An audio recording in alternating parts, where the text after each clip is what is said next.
Hello everybody. आज बच्चों हम द हिंदू न्यूज़पेपर में से सेकंड एडिटोरियल डिस्कस करेंगे, जो बड़ा ही प्यारा इंटरेस्टिंग आर्टिकल है जो लिखा है एजुकेशन पॉलिसी के ऊपर। तो अभी आप जैसे ग्रेजुएशन में आप बीए बीकॉम बीएससी कर लेते थे, इसके बाद ना तो आपके पास कोई स्किल आती थी, ना आपको कहीं जॉब मिलती थी। तो मार्केट में इनकी ज़्यादा इम्पोर्टेंस नहीं थी। तो इसी के ऊपर ये आर्टिकल है, और क्या इसमें सुधार होने चाहिए, क्या इसका जरिया है जिससे हमें इम्पोर्टेंस मिले इस मार्केट में इन डिग्रियों को लेने के बाद। तो इसी के ऊपर ये बड़ा प्यारा सा इंटरेस्टिंग आर्टिकल है। तो आर्टिकल को रीड करने से पहले मैं आपको यहाँ पर जो आज के आर्टिकल में जो वर्ड यूज हुए हैं, जो इस्तेमाल लिए में आए हैं, उनको यहाँ पर पहले डिस्कस करते हैं, जो हमारे एग्ज़ाम के पॉइंट ऑफ व्यू से भी काफ़ी इम्पोर्टेंट है या महत्वपूर्ण है। तो जैसे यहाँ पर आपको फर्स्ट वर्ड दिख रहा होगा स्क्रीन पर, मीन्स। तो देखो, मीन्स आपने अब तक देखा होगा, किसी का मीन्स होता है अर्थ या किसी का कोई मतलब, लेकिन मीन्स का एक और मतलब होता है जरिया। और देखो यहाँ पर ये पार्ट ऑफ स्पीच क्या है। देखो, पार्ट ऑफ स्पीच को पता करने से हमें क्या हेल्प मिलती है। जैसे आप एरर वाला पार्ट देखते होगे, तो एरर में क्या होता है, हमें सही वर्डों को सही जगह पर रखना होता है। तो हमें जब तक पता ही नहीं होगा ये पार्ट ऑफ स्पीच नाउन है या एडजेक्टिव है या वर्ब है, तब तक हम उसका प्लेस कैसे फाइंड कर पाएंगे। तो पार्ट ऑफ स्पीच भी जानना हमारे लिए ज़रूरी रहता है। तो जैसे मीन्स मुझे पता है यहाँ पर ये क्या है, नाउन है। तो मीन्स का मतलब है जरिया। क्या है, जरिया। किसी काम को करने का कोई जरिया है, कोई प्रोसीजर है, कोई मेथड है, उसको कहते हैं मीन्स। यानी अप्रोच क्या है, METHOD। मेथड या फिर procedure, PROCEDURE।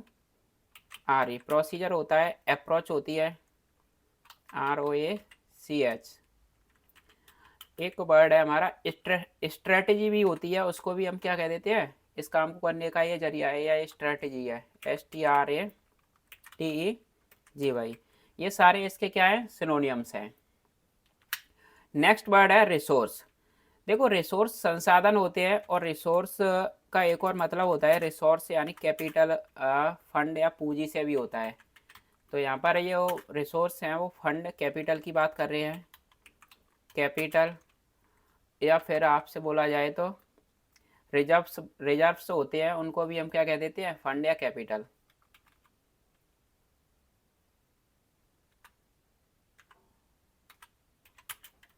Capital reserves, RESE, sorry SERVES। Wealth होती है, WELTH। नेक्स्ट वर्ड है हमारा प्रपोज।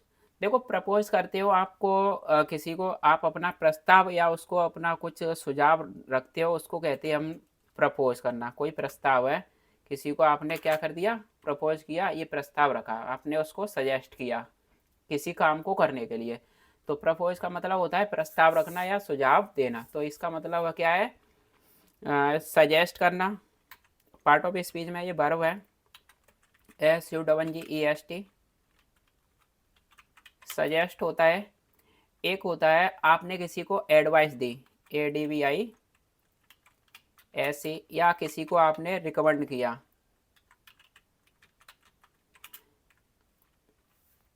नेक्स्ट वर्ड है लैंडस्केप। लैंडस्केप, लैंडस्केप देखो, ऐसे तो लैंडस्केप भूस्खलन होता है। लैंडस्केप किसी का बैकग्राउंड भी होता है, किसी के कॉन्टेक्स्ट में भी होता है। आज के इसमें जो यूज हुआ है वर्ड लैंडस्केप का मतलब है का जो बैकग्राउंड, इसका जो कॉन्टेक्स्ट, इसके संदर्भ में कोई बात कही जाती है, तो ये कह रहा है कॉन्टेक्स्ट या बैकग्राउंड, BACKGROUND।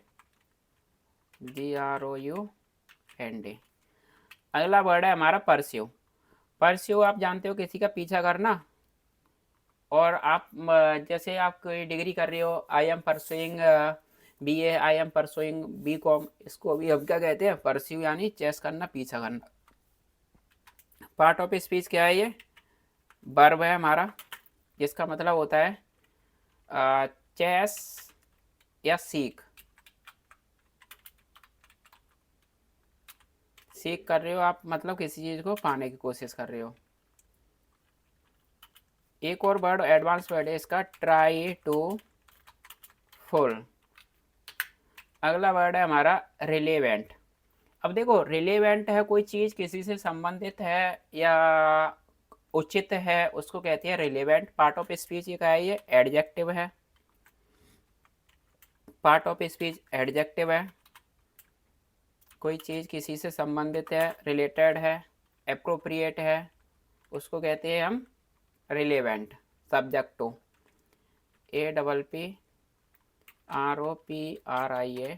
एप्रोप्रिएट या पर्टिनेंट भी एक वर्ड होता है, पर्टिनेंट, PERTINENT। अगला वर्ड है देखो एक्सीलरेशन। वैसे देखो ION आ जाता है तो वो अक्सर वर्ड हमारे नाउन ही होते हैं। यहाँ पर आपने देखा होगा गाड़ी में आप एक्सीलेटर देते हो तो गाड़ी की क्या हो जाती है, स्पीड बढ़ जाती है। एक्सीलरेट करना यानी बढ़ाना। एक्सीलरेशन नाउन है जिसका मतलब क्या है, तीव्रता, speeding up, SPEEDING, speeding up कर दिया हमने, उसकी क्या कर दी, तीव्रता को बढ़ा दिया, बढ़ाना। साइमल्टेनियसली आप जानते हो एक साथ दो काम करना। खाना खा रहे हो आप और बातें भी करते जा रहे हो, टीवी भी देख रहे हो, खाना भी खा रहे हो, या आप क्लास भी ले रहे हो, म्यूजिक भी सुन रहे हो। ये क्या है, दो काम एक साथ हो रहे हैं, इसको कहते हैं साइमल्टेनियसली। और LY लग जाता है तो एडवर्ब होता है, एडवर्ब, जिसका मतलब है दो काम एक साथ चल रहे हैं, एट अ सेम टाइम, एक ही समय पर दो काम करना। या फिर कनकरेंट, CONCURRENT, यानी एक साथ करना। या फिर एट द सेम टाइम, एक ही वक्त पे दो काम होते हैं, उसको कहते हैं साइमल्टेनियसली। ऑटोनॉमी, देखो ऑटो का मतलब होता है स्वयं से, ऑटोनॉमी। ऑटोनॉमी क्या है, जो स्वयं अपने आप में ही क्या है, स्वतंत्र है, उसको लिबर्टी है, आज़ादी है, उसको कहते हैं ऑटोनॉमी, फ्रीडम है। पार्ट ऑफ स्पीच क्या है, ये नाउन है। पार्ट ऑफ स्पीच नाउन है, फ्रीडम या लिबर्टी, LIBERTY, LIBERTY, लिबर्टी होता है। एक आपने वर्ड सुना होगा सॉवरनिटी, संप्रभुता, SOVEREIGNTY, सॉवरनिटी होती है संप्रभुता यानी स्वतंत्रता है। अगला वर्ड है हमारा देखो ऑटोनॉमी, ऑटोनॉमस, OUS लग जाता है तो वो वर्ड होता है हमारा क्या, एडजेक्टिव। तो ऑटोनॉमस क्या है, एडजेक्टिव है, जो यहाँ पर क्या है, सोवरन है, या फिर क्या है, उसको इंडिपेंडेंट है, उसको क्या कहते हैं हम, इंडिपेंडेंट पर्सन। कौन है इंडिपेंडेंट पर्सन, जिसको क्या है, आज़ादी मिली हुई है, उसको कहते हैं हम ऑटोनॉमस, यानी उसके अंदर क्या है, स्वायत्तता है, INDEPENDENT, इंडिपेंडेंट है। और एक हमारा इंडिपेंडेंट या फिर सेल्फ गवर्नर, यानी खुद से अपने आप से चलता है, सेल्फ गवर्निंग। और SOVEREIGN, गवर्न होता है, sovereign, SELF, self governing, GOVERNING,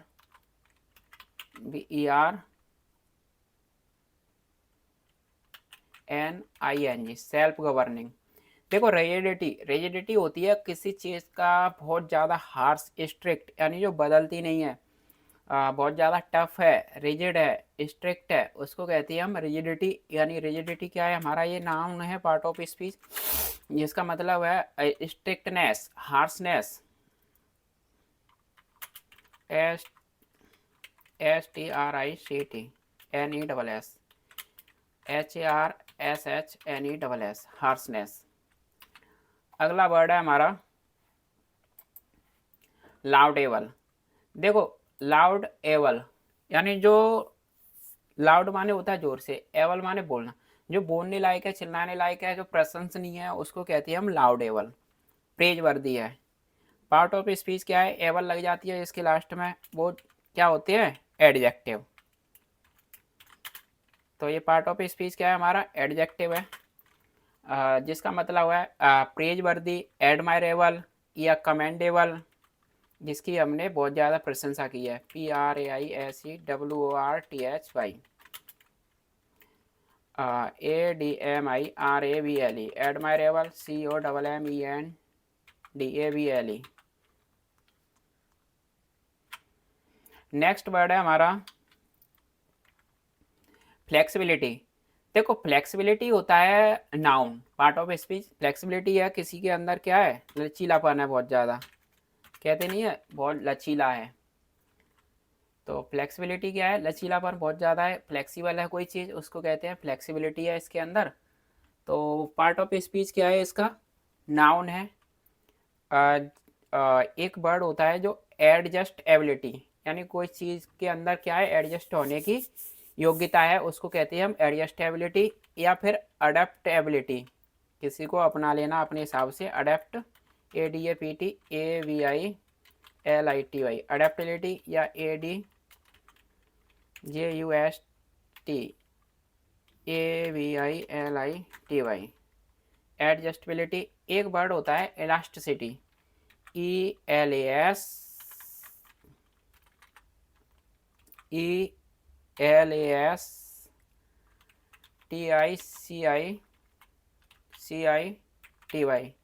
elasticity.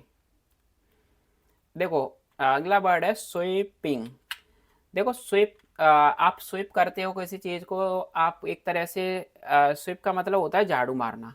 यहाँ पर क्या है, ये ING लगा के पार्ट ऑफ स्पीच तो हो गया ये एडजेक्टिव। पहले तो स्वीपिंग कर रहे हैं आप किसी चीज़ को, स्वीपिंग कर दिया आपने, क्या कर दिया उसको एकदम साफ कर दिया, फिर से दोबारा से वहाँ पर कोई बहुत बड़ा चेंज लेके आए, या फिर से दोबारा से आपने कोई काम करना शुरू किया बहुत बड़ा चेंज, उसको कहते हैं स्वीपिंग।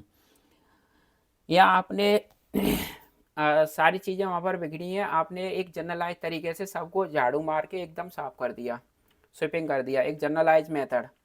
तो इसका मीनिंग होता है GENERALIZED, जनरलाइज, या omnibus,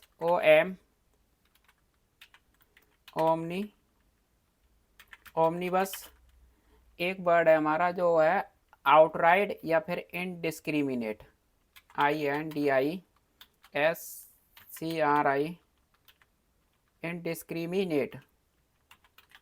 indiscriminate, NATE। Hurdle next word है हमारा, हर्डल। हर्डल क्या है, रुकावट जो होती है, बाधा होती है, हर्डल बोलते हैं। पार्ट ऑफ स्पीच नाउन है, पार्ट ऑफ स्पीच नाउन है। Obstruction, hinder, blockade, barrier, OBSTRACTION,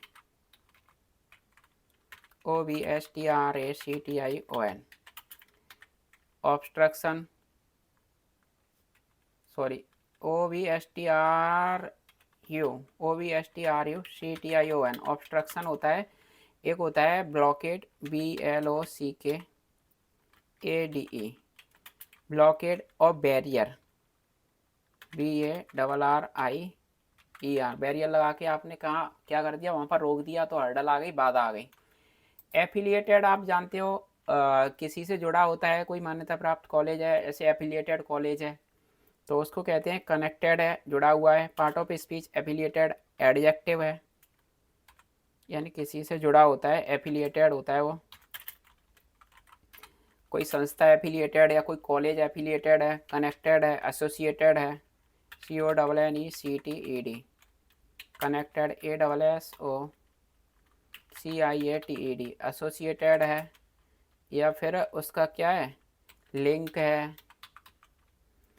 compliance, देखो कंप्लायंस का मतलब होता है किसी की पालना करना, compliance, adherence.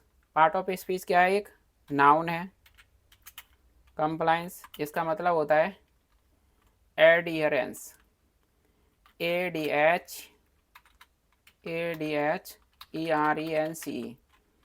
Adherence. Observation, conformity, ये क्या है, इसके सारे सिनोनियम है। OVSER, VANCE,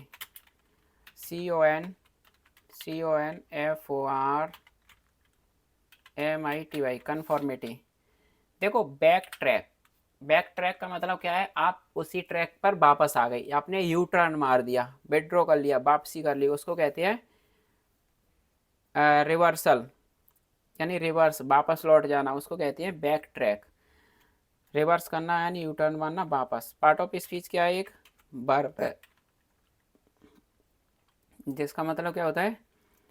विड्रॉ, रिवोक करना, रिवर्स करना, REVERS। रिवर्स कर लिया या आपने वापसी कर ली, विड्रॉ कर लिया।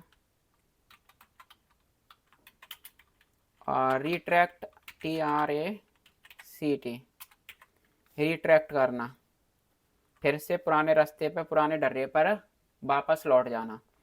देखो इनर्सिया, इनर्सिया जो वर्ड है, इनर्सिया है जड़त्व होता है, यानी कहीं पर आप क्या है, बिल्कुल पड़े हुए हो, जमे हुए हो, एकदम लेजीनेस में, लेथार्जिक, उसको कहते हैं हम इनर्सिया, आलस। आप उठना नहीं चाह रहे हो बेड से, जहाँ पड़े हो वहाँ पड़े ही हो। इनर्सिया पार्ट ऑफ स्पीच में क्या है? एक नाउन है, पार्ट ऑफ स्पीच नाउन है, जिसका मतलब होता है लेजीनेस, स्लगिशनेस, या फिर अफेथी या लिथार्जी, SLUGGISHNESS, लेजीनेस या फिर लिथार्जी, LETHARGY।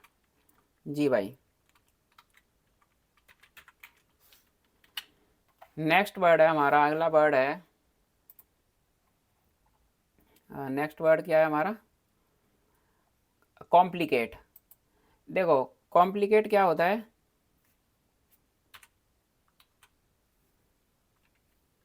कॉम्प्लिकेट बड़ी जटिल, जटिल यानी कोई चीज़ बड़ी ज़्यादा जटिल है, कॉम्प्लिकेट है, बहुत ज़्यादा कठिन होना, जटिल होना, उसको कहते हैं कॉम्प्लिकेट। पार्ट ऑफ स्पीच क्या है? वर्ब है, पार्ट ऑफ स्पीच इसका वर्ब है, जिसका मतलब है मेक समथिंग कॉम्प्लिकेटेड, कोई चीज़ का बहुत ज़्यादा कॉम्प्लिकेट होना, जटिल होना। Make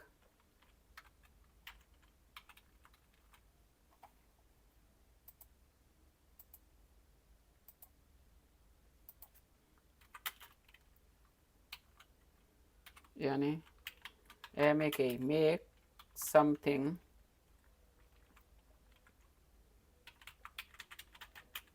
thing too complicated, COMPLICATED, complicated. Apprenticeship, आप यानी किसी चीज़ को सीखते हो तो आपको वहाँ पर अप्रेंटिसशिप दी जाती है, यानी इंटर्नशिप दी जाती है, या फिर आपको कुछ सीखने को मिलता है कंपनियों में, कुछ ट्रेनिंग दी जाती है, उसको कहते हैं apprenticeship. Apprenticeship part of speech में क्या है? एक नाउन है, जिसका मतलब होता है लर्निंग या इंटर्नशिप या एजुकेशन, LEARNING, लर्निंग, या EDUCATION, वहाँ से आपको क्या है, कुछ शिक्षा मिली। सब्सटेंशियल आप जानते हो, जो बहुत ज़्यादा महत्वपूर्ण है, बहुत बड़ा है, सब्सटेंशियल एडजेक्टिव होता है पार्ट ऑफ स्पीच में। सब्सटेंशियल क्या है? एडजेक्टिव है, जिसका मतलब होता है कंसिडरेबल, CONSIDERABLE, कंसिडरेबल, या फिर सिग्निफिकेंट, SIGNIFICANT, सिग्निफिकेंट है, बहुत ज़्यादा महत्वपूर्ण है, या फिर लार्ज है, बहुत ज़्यादा बड़ा है। ईयर मार्क, देखो ये ईयर मार्क जो वर्ड है, ईयर प्लस के मार्क, आप इसको थोड़ा सा समझो, यानी ईयर प्लस के मार्क, यानी आपने देखा होगा जैसे गाय या भैंसों के जब बीमा बीमा कराते हैं, तो वहाँ से क्या होता है, वे कान पर कुछ निशान लगाते हैं और उसमें क्या करते हैं, एक बिल्ला सा लगा देती है। तो उन्होंने क्या कर दिया, ईयर मार्क, यानी कान पर निशान लगाया किसी विशेष पर्पज से, किसी विशेष उद्देश्य से, उसको कहते हैं ईयर मार्क करना। पार्ट ऑफ स्पीच क्या है हमारा? ये वर्ब है, जिसका मतलब होता है allocate something for a special purpose, ALLOCATE, allocate something for a special purpose, PURPOSE। Next word है इन प्लेस, यानी कोई चीज़ अपने इन प्लेस है यानी स्थान पर है, सही स्थान पर रखी हुई है, अरेंज्ड है, उसको कहते हैं इन प्लेस। एक फ्रेज होती है ये, इन प्लेस क्या होता है, एक फ्रेज होता है।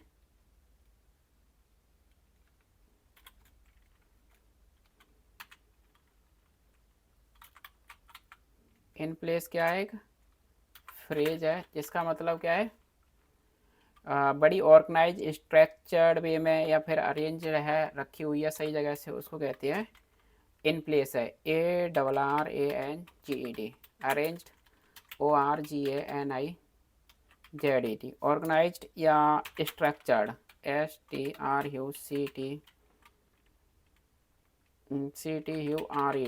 स्ट्रक्चर्ड है, यह बिल्कुल रेडी है, तैयार है, READY, रेडी।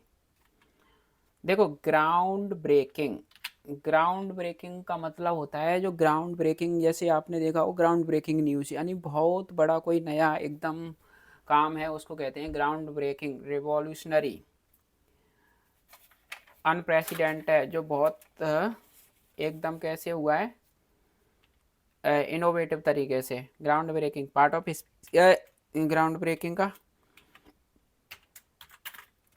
एडजेक्टिव है, यानी कोई चीज़ बड़ी ही रिवॉल्यूशनरी है, REVOLUTIONARY, revolutionary. Innovative, PATIVE, innovative है। अनप्रेसिडेंटेड सॉरी, अभूतपूर्व, UNPRECEDENTED,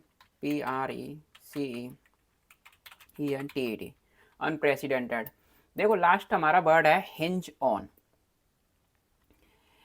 ये हिंज ऑन, डिपेंड ऑन, ये सब क्या होते हैं, किसी पर निर्भर होना।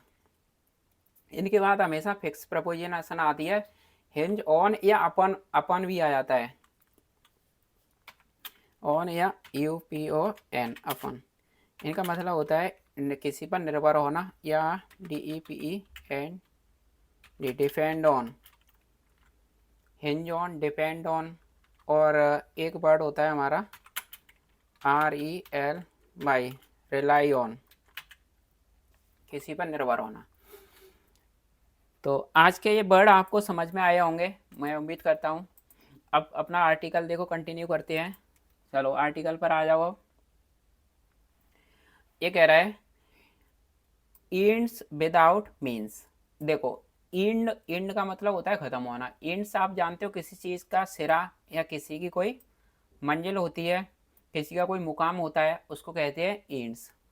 तो यहाँ पर ये बात कर रहा है कि आपने मुकाम या मंजिल तो ढूंढ लिया, लेकिन विदाउट मीन्स, यानी बिना किसी जरिए के आप इस मुकाम तक पहुँचोगे कैसे, आपका जरिया क्या है। तो उसके ऊपर ये कह रहा है कि जो आपने ये, चलो एजुकेशन पॉलिसी में आपने अच्छा रास्ता ढूंढा है, अच्छा आपने मुकाम मंजिल ढूंढी है, लेकिन इसके लिए कुछ रिसोर्स, पैसा होना चाहिए, जो हमारे यूजीसी के पास इतना है नहीं। तो उसी के ऊपर ये लिखा हुआ है। और ये बात कर रहा है on UGC reforms and higher education, UGC के जो सुधार हैं, रिफॉर्म्स हैं, और कहाँ पर हैं वो, हायर एजुकेशन में, उच्च शिक्षा में। अब इसका टाइटल पैराग्राफ देखते हैं और समझ में आएगा। While the goals of UGC reforms are clear, they need to be backed by resources। अब जब ये बात कर रहा है while, जबकि जो गोल्स यानी ऑब्जेक्टिव्स हैं यूजीसी के, यूजीसी रिफॉर्म्स के सुधारों के जो ऑब्जेक्टिव, जो लक्ष्य हैं, वो बड़े क्लियर हैं, स्पष्ट हैं। बड़े क्लियर यानी स्पष्ट हैं, साफ दिखाई दे रहे हैं, लेकिन यहाँ पर है क्या है कि उन्हें नीड है, आवश्यकता है, टू भी होने की, बैक्ड होने की, यानी उनको सपोर्ट किए जाने की, बाई के द्वारा, रिसोर्सेस के द्वारा, यानी पैसे के द्वारा। तो यूजीसी के जो सुधार हैं वो तो बड़े क्लियर हैं, उनका ऑब्जेक्टिव बड़ा क्लियर है, स्पष्ट है, लेकिन उन्हें आवश्यकता है कि उन्हें सपोर्ट किया जाए, किससे, पूंजी के द्वारा। जो पैसा कहाँ से आएगा, फंड कहाँ से आएगा, वेल्थ, उसके सपोर्ट किए जाने की उनको आवश्यकता है। तो अभी यूजीसी के पास भी कहाँ है, इतना पैसा नहीं है, तो ये भी कहाँ से अरेंज करेगी, सरकार से ही अरेंज करेगी। तो उसी पर बात कर रहा है कि आपके गोल्स तो बड़े क्लियर हैं, ऑब्जेक्टिव्स, लेकिन पैसा कहाँ से आएगा। तो आपको इसी बात पर, इसके लिए सरकार को सपोर्ट करना चाहिए और इसको यूजीसी को नीड है, आवश्यकता है। अब अपना आर्टिकल कंटिन्यू करते हैं। और देखो, आर्टिकल कंटिन्यू करने से एक और चीज़ है, जब भी आप किसी सेंटेंस के सार या आत्मा को समझना चाहते हो तो उसमें आप उसके सब्जेक्ट और वर्ब को आइडेंटिफाई करते चलो, जिससे हमें बहुत बेहतर अंडरस्टैंडिंग आती है। जैसे अब यहाँ पर ये गोल आपका ये क्या है, सब्जेक्ट है, और इसकी वर्ब क्या है, आर है। ये क्या है, इसकी वर्ब है। ऐसे ही दे यहाँ पर सब्जेक्ट है हमारा, और इसकी वर्ब क्या है, नीड क्या है, इसकी वर्ब है। तो इससे मुझे खुद सेंटेंस का मीन्स कुछ समझ में आता है कि इसमें क्या एक्शन हो रहा है, क्या इसका मोटिव है। तो ये चीज़ें हमें क्या है, सेंटेंस को रीड करते वक्त इनको नोटिस करना चाहिए, ध्यान देना चाहिए। अब अपना आर्टिकल कंटिन्यू करते हैं।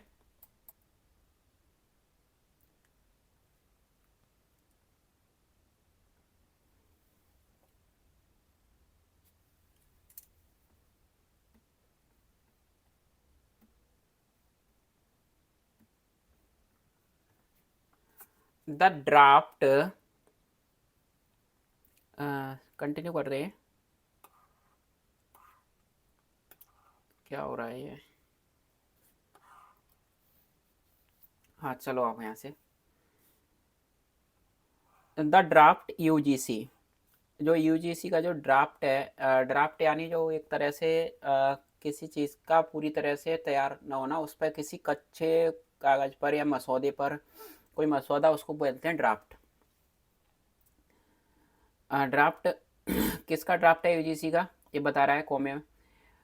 Minimum standards of interaction for the grant of under graduate degree and post graduate degree regulations 2024 propose significant changes to India's higher education landscape। अब ये कह रहा है कि जो ड्राफ्ट है यूजीसी का, उसमें मिनिमम जो स्टैंडर्ड्स, जो मानक हैं, किसके निर्देशों के, इंट्रैक्शन फॉर के लिए देने के लिए, ग्रेजुएट और पोस्ट ग्रेजुएट डिग्री देने के लिए। तो क्या है मिनिमम मानक, जो यूजीसी का जो रेगुलेशंस, जो रूल्स हैं 2024 के, वो एडवाइस करते हैं, सजेस्ट करते हैं सिग्निफिकेंट, बड़े ही महत्वपूर्ण परिवर्तनों को, बदलावों को इंडिया के उच्च स्तरीय एजुकेशन यानी शिक्षा के क्षेत्र में, बैकग्राउंड में या कॉन्टेक्स्ट में। अब यहाँ पर ड्राफ्ट यूजीसी आपका सब्जेक्ट है, इसकी वर्ब है प्रपोज, ठीक। These include by annual admissions to undergraduate and postgraduate courses, enabling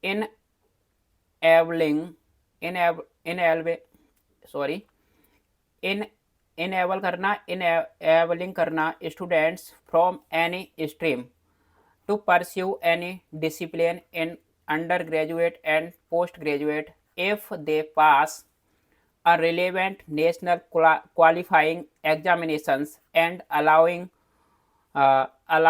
for the extension और acceleration of courses। अब यहाँ से देखो ये कह रहा है दीज इंक्लूड, यानी ये क्या शामिल करती है, दीज इनमें शामिल होता है, इंक्लूड करती है द्विवार्षिक एडमिशंस, यानी साल में क्या होना चाहिए, 2 बार एडमिशन दिया जाना चाहिए, पोस्ट ग्रेजुएट और चाहे वो अंडर ग्रेजुएट, पीजी या यूजी की किसी के कोर्स में वाई एनुअल, यानी साल में 2 बार एडमिशन दो।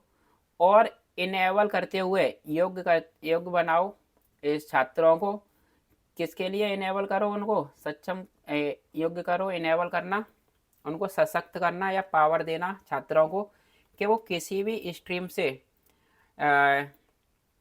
परस्यू करें किसी भी डिग्री को, एनी सब्जेक्ट, यानी किसी भी सब्जेक्ट में, चाहे वो बात हो ग्रेजुएशन या फिर पोस्ट ग्रेजुएशन की। तो यही कह रहा है कि आप साल में 2 बार एडमिशन करो, 6 महीने, हर 6 महीने के बाद में। और कोई भी स्टूडेंट किसी भी सब्जेक्ट से किसी भी स्ट्रीम में क्या कर सकता है, जैसे अब जरूरी नहीं है कि उसके पास कॉमर्स है इन 12th में तो वो बीकॉम करे। अब इससे कोई बात से कोई मतलब नहीं है, उसके पास मैथ है फिर भी वो बीकॉम करना चाहे तो कर सकता है। तो यही कह रहा है कि किसी भी सब्जेक्ट से वो परस्यू कर सकता है, किसी भी डिग्री को ले सकता है, चाहे वो पोस्ट ग्रेजुएट में और या फिर ग्रेजुएशन की बात हो, अंडर ग्रेजुएट की। और कब कर सकता है, if they pass a relevant national qualifying exam, यदि वो पास होते हैं एक अप्रोप्रिएट, एक रिलेवेंट संबंधित जो नेशनल क्वालिफाइंग एग्जामिनेशन है उससे को अगर वो पास करते हैं तो वो किसी में भी एडमिशन ले सकते हैं। और ये अलाउ फॉर करना उनको अनुमति भी दी जानी चाहिए एक्सटेंशन यानी बढ़त के लिए, और एसिलरेशन यानी तेज करने के लिए किसी भी कोर्सेस यानी पाठ्यक्रमों को। तो यहाँ पर ये क्या कह रहा है कि कोई ज़रूरी नहीं है कि किसी को 2 साल में ही करना है या 3 साल में ही। तो कोई कोर्स अगर 3 साल में जैसे हो रहा है तो उसको एक्सटेंशन दिया जाए, वो 4 साल में भी कर सकता है। और कोई बंदा अगर चाह रहा है 2 साल के कोर्स को 1 साल में करना, तो उसको एक्सीलरेशन यानी स्पीड अप करना चाहिए, तीव्रता भी उसको तेज़ कर देना चाहिए। तो दोनों चीज़ें यहाँ पर उसको छूट होनी चाहिए, इस चीज़ की अनुमति देनी चाहिए। Students can pursue multiple degrees simultaneously. तो स्टूडेंट क्या कर सकते हैं, परस्यू कर सकते हैं, सीख कर सकते हैं, ले सकते हैं बहुत सारी डिग्री, मल्टीपल डिग्री। आज एक साथ कई सारी डिग्री भी ले सकते हैं छात्र। और देखो आगे, higher education institutions will have the autonomy to determine students attendance requirement. तो जो हायर, जो उच्च स्तरीय, जो एजुकेशनल, जो शैक्षिक संस्थान है, उनको स्वतंत्रता होनी चाहिए, will have the autonomy, freedom होनी चाहिए, लिबर्टी होनी चाहिए, लिबर्टी होगी, sorry, will have the autonomy यानी लिबर्टी होगी, फ्रीडम होगी, कि वो पक्का करेंगे, डिटरमाइन करेंगे, निर्धारित करेंगे स्टूडेंट की अटेंडेंस, उपस्थिति उनकी रिक्वायरमेंट के हिसाब से।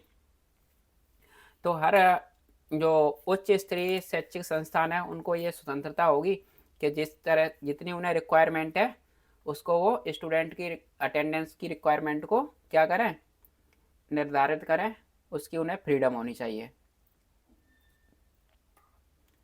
अब देखो, according to the UGC chairman M Jagdish Kumar, these changes will remove rigidity. अब मिस्टर जो जगदीश कुमार हैं, जो चेयरमैन है यूजीसी के, उनके अनुसार ये जो बदलाव है, दीज चेंजेस, ये जो परिवर्तन है, ये बिल रिमूव करेंगे या रिमूव कर देंगे रिजिडिटी को, स्ट्रिक्टनेस को, वहाँ से हार्शनेस को। तो जो भी एजुकेशन में बड़ी रिजिड जो सिस्टम है उनको ये क्या कर देंगे, बदलाव उसको हटा देंगे, उसकी रिजिडिटी को ख़त्म कर देंगे। Ensuring that global standards are met.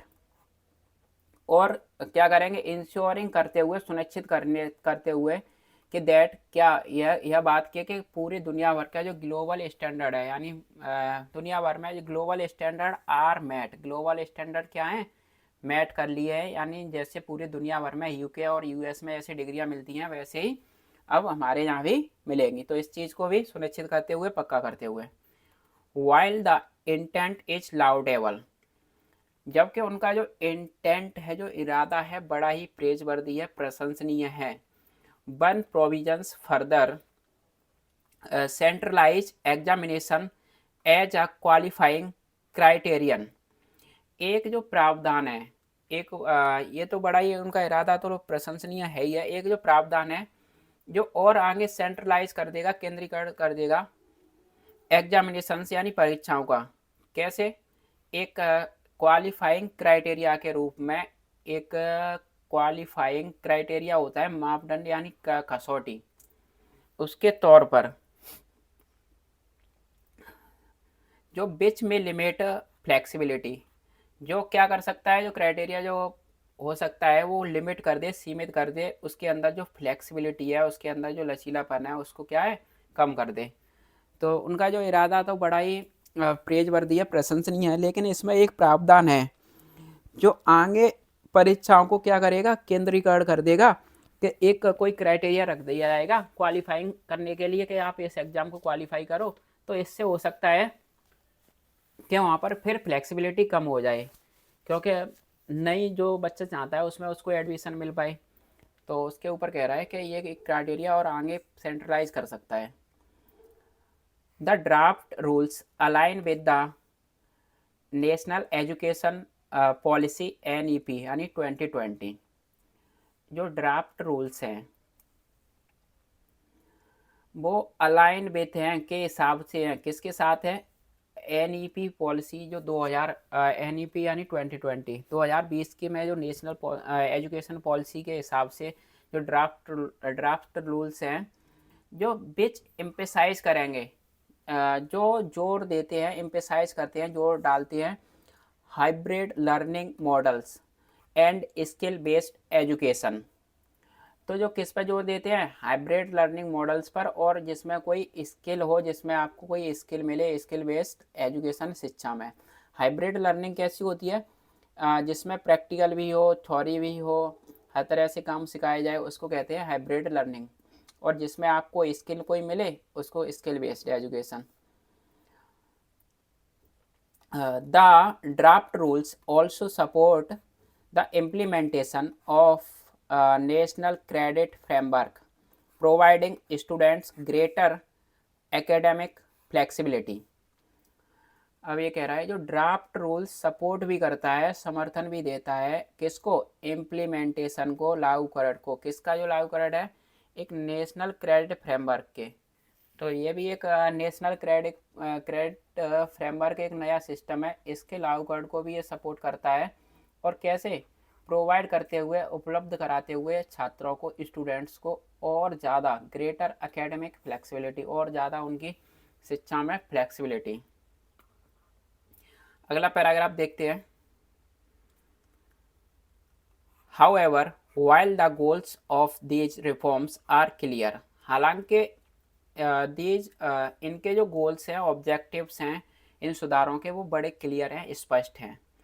The question is, लेकिन सवाल यह है, सवाल क्या है, कि whether there are resources to implement such sweeping changes. There are, कि वेदर के, हाँ के ना, के जो रिसोर्सेस हैं, जो संसाधन हैं इम्प्लीमेंट करने के, लागू करने के, ऐसे स्वीपिंग चेंजेस, ऐसे बहुत बड़े बदलावों को, ऐसे बहुत बड़े बदलावों को लाने के लिए, इम्प्लीमेंट करने के लिए रिसोर्सेस हैं भी या नहीं है। तो सवाल तो ये है, देखो ये कह रहा है यहाँ से कि इनके जो ऑब्जेक्टिव्स हैं इन सुधारों के, वो बड़े क्लियर हैं, लेकिन सवाल ये है, सवाल क्या है, कि इनके पास जो रिसोर्सेस हैं वो वेदर, हाँ के ना, रिसोर्सेस हैं कि नहीं है इम्प्लीमेंट करने के लिए ऐसे बहुत बड़े स्वीपिंग जनरलाइज चेंजों को, बहुत बड़े बदलावों को। यानी स्वीपिंग चेंजेस एक तरह से पूरा पुराना जो सिस्टम है उसको क्या कर देंगे, साफ कर देंगे, पूरा क्या हो जाएगा, नया सिस्टम हो जाएगा। तो इसके लिए इनके पास रिसोर्स है भी या नहीं है, ये सवाल खड़ा होता है यहाँ पर आके। अब देखो, hurdles exist as systematic issues such as insufficient faculty strength, underfunded institutions, and a lack of adequately trained or motivated teachers। अब यहाँ पर जो बाधाएं हैं, हर्डल्स हैं और रुकावटें हैं, किसमें, जो अभी एग्जिस्ट कर रहा है, जो ऐसा सिस्टमेटिक जो सिस्टम में जो मसले हैं, जो इशू हैं, एज के तौर पर जो सिस्टम में, जो मसले के तौर पर, जो सिस्टम में जो हर्डल्स, जो बाधाएं हैं, जो अभी जो एग्जिस्ट कर रहा है, उसमें वो क्या है, सच है, जैसे कि ऐसा इनसफिशियंट फैकल्टी स्ट्रेंथ, यानी वहाँ पर जो फैकल्टी, प्रोफेसर और टीचर्स की, लेक्चरार की वहाँ पर क्या है, कमी है, इनसफिशियंट है। और अंडर फंडेड इंस्टीट्यूशंस है, उनके पास में फंड की कमी है, जिससे वहाँ पर प्रॉपर फैसिलिटी नहीं है बहुत सारी। और क्या है, लेक यानी कमी है किसकी, उनमें पर्याप्त ट्रेंड और मोटिवेटेड टीचर भी नहीं है, यानी जिसके अंदर पर्याप्त यानी एडक्वेटली यानी पर ट्रेंड हो, वो पूरी तरह से ट्रेंड और मोटिवेटेड टीचर्स की भी कमी है और फंड की भी कमी है, और वहाँ पर फैकल्टी भी अपर्याप्त है। तो ये सारे अभी जो सिस्टम है उसमें क्या है, अभी मसले हैं या फिर बाधाएं हैं, हर्डल्स हैं। अब आगे देखो, मोर ओवर यानी इससे भी आगे, इसके अतिरिक्त the regulatory framework such as on class strength requirements governing affiliated college where a majority of the student study is ill equipped to support these new rules that may be implemented more easily in the autonomous institutions। अब यहाँ से देखो, इसके अतिरिक्त इससे भी आगे जो वहाँ का जो ढांचा है, रेगुलेटरी जो रेगुलेटर करने वाला जो फ्रेमवर्क है, जो ढांचा है, जैसे सच एज के तौर पर on a class strength requirement, यानी जैसे वहाँ पर जो क्लास की जो स्ट्रेंथ के लिए क्लास कितनी बड़ी होनी चाहिए उसकी रिक्वायरमेंट के तौर पर, और जो जिनको गवर्न करते हैं कौन से, जो मान्यता प्राप्त कॉलेज हैं, जो गवर्न किए जाते हैं मान्यता प्राप्त कॉलेज हैं, जहाँ पर एक मेजॉरिटी ऑफ स्टूडेंट क्या करते हैं, स्टडी करते हैं। तो जो गवर्न यानी उनको चलाया जाता है, एक मान्यता प्राप्त कॉलेज जहाँ पे बहुत सारे स्टूडेंट स्टडी करते हैं, अध्ययन करते हैं। तो ये रेगुलेटरी जो फ्रेमवर्क है वो भी इल इक्विप्ड है, यानी पूरी तरह से क्या है, तैयार नहीं है। देखो, इक्विप्ड होना किसी से तैयार होना, इल इक्विप्ड यानी बैड, यानी खराब है पूरी तरह से, वो भी सही नहीं है। किसके लिए सही नहीं है, इल इक्विप्ड नहीं है सपोर्ट करने के लिए ये नए रूल्स, इन नए रूल्स को सपोर्ट नहीं कर पाएगा जो अभी रेगुलेटरी फ्रेमवर्क जो ढांचा है वहाँ पर। और ये हो सकता है दैट मे बी, और मे भी हो सकता है इम्प्लीमेंटेड मोर इजीली इन, और इनको और आसानी से, मोर इजीली कहाँ पर, जो ऑटोनॉमस इंस्टीट्यूशंस हैं, जो एकदम इंडिपेंडेंट स्टूडेंट संस्थान है, वहाँ पर इनको इम्प्लीमेंट किया जा सकता है, आसानी से हो सकता है। तो यही कह रहा है कि जो प्राइवेट जो संस्थान है that may be implemented more easily इनमें ऑटोनॉमस इंस्टीट्यूशन, यानी इनको आसानी से इम्प्लीमेंट किया जा सकता है मोर इजीली, यानी और अधिक आसानी से जो इंडिपेंडेंट संस्थान है वहाँ पर। तो ऐसा हो सकता है कि प्राइवेट में तो इनको आसान से इम्प्लीमेंट कर दिया जाए, लेकिन अभी जो नए रूल्स आए हैं, जो हमारा रेगुलेटरी फ्रेमवर्क है, वो क्या है, अभी इसके लिए इल इक्विप्ड है, यानी पूरी तरह से सही तरह से तैयार नहीं है कि नए रूल्स को ये सपोर्ट कर पाएगा भी। आगे देखते हैं, since education is on the concurrent list, since क्योंकि जो एजुकेशन है, देखो सिंस यानी जब से, सिंस आता है जब से या फिर क्योंकि, जो शिक्षा है वो है एक समवर्ती सूची में आती है। ये कनकरेंट लिस्ट होती है समवर्ती सूची, जहाँ पर स्टेट और सेंटर दोनों का क्या होता है, दोनों का अधिकार होता है, दोनों के अधीन आती है। तो एजुकेशन, क्योंकि जो एजुकेशन शिक्षा है दोनों के अधीन आती है, कनकरेंट लिस्ट में आती है। और state governments often show initial compliance with new regulations only to backtrack. अब यहाँ पर कह रहा है जो राज्य सरकारें होती हैं वो अक्सर क्या दिखाती हैं प्रारंभ में, अक्सर शो करती हैं, दिखाती हैं प्रारंभ में प्रारंभिक पालना, कॉम्प्लाइंस, एडियरेंस किसके साथ में, नए रूल्स रेगुलेशंस के साथ में। और वो क्यों दिखाती हैं, वो सिर्फ इस मकसद से दिखाती हैं कि वो फिर से बैक ट्रैक कर सकें, रिवर्सल कर सकें, वापस आ सकें अपने पुराने ढर्रे पे ही। तो सेंटर कैसे कोई रूल लेके आएगा, तो स्टेट गवर्नमेंट उसमें अक्सर बहुत ज़्यादा, यानी प्रारंभ में वो क्या दिखाती हैं, अक्सर कंप्लायंस दिखाती हैं, वो उसकी पालना करती हैं, लेकिन फिर उसके बाद में वापस से फिर उसी डर्रे पर आ जाती हैं। शुरू में चलो आप मान लेते हैं महीने 6 महीने के लिए, साल भर के लिए, फिर उसके बाद में स्टेट में क्या हो जाता है, वही पुराना रवैया, फिर उसी डर्रे पर आ जाते हैं, ओनली टू बैक ट्रैक। आगे देखते हैं।